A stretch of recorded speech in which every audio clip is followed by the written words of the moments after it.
in this video, I will do a short introduction for our second chapter. So the U.S. economy, a global view. So generally speaking, in this chapter, we will learn a lot of the basic information about the U.S. to give you a better understanding how our U.S. economy look like.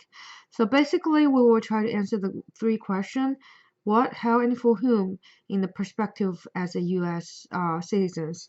So what is this chapter all about?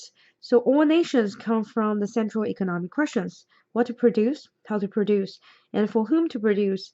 However, the nations of the world approach this issue with a very different production possibilities. So the objective of this chapter is to assess how the U.S. economy uh, stacks up. Specifically, this chapter will address these three questions.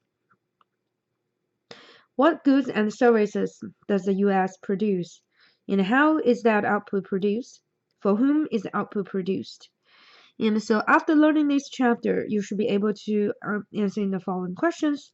So the relative size of the U.S. economy, how the U.S. output mix has changed over time, and how U.S. is able to produce so much output, and how incomes are distributed in the United States and elsewhere.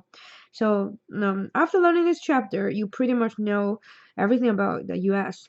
But before we start, I want to refresh memory a little bit. So in this chapter 1, we mentioned about different market mechanism, and I want to emphasize for the U.S. market mechanism, it is the mix of the both. So which means we are using the price signaling, and so to let the market run by itself, but at the same time, the government also play a role. So in today's class, we will focusing on the three core issues and how the American answer it. So all nations question should be able to addressed by looking at this chapter, but this chapter is specifically designed for the U.S. economy. So in next video, we will starting from what American produced, and you will know some basic facts and also certain index we use to measure what American produce or what other country produce. So we have a well-designed index to measure what to produce.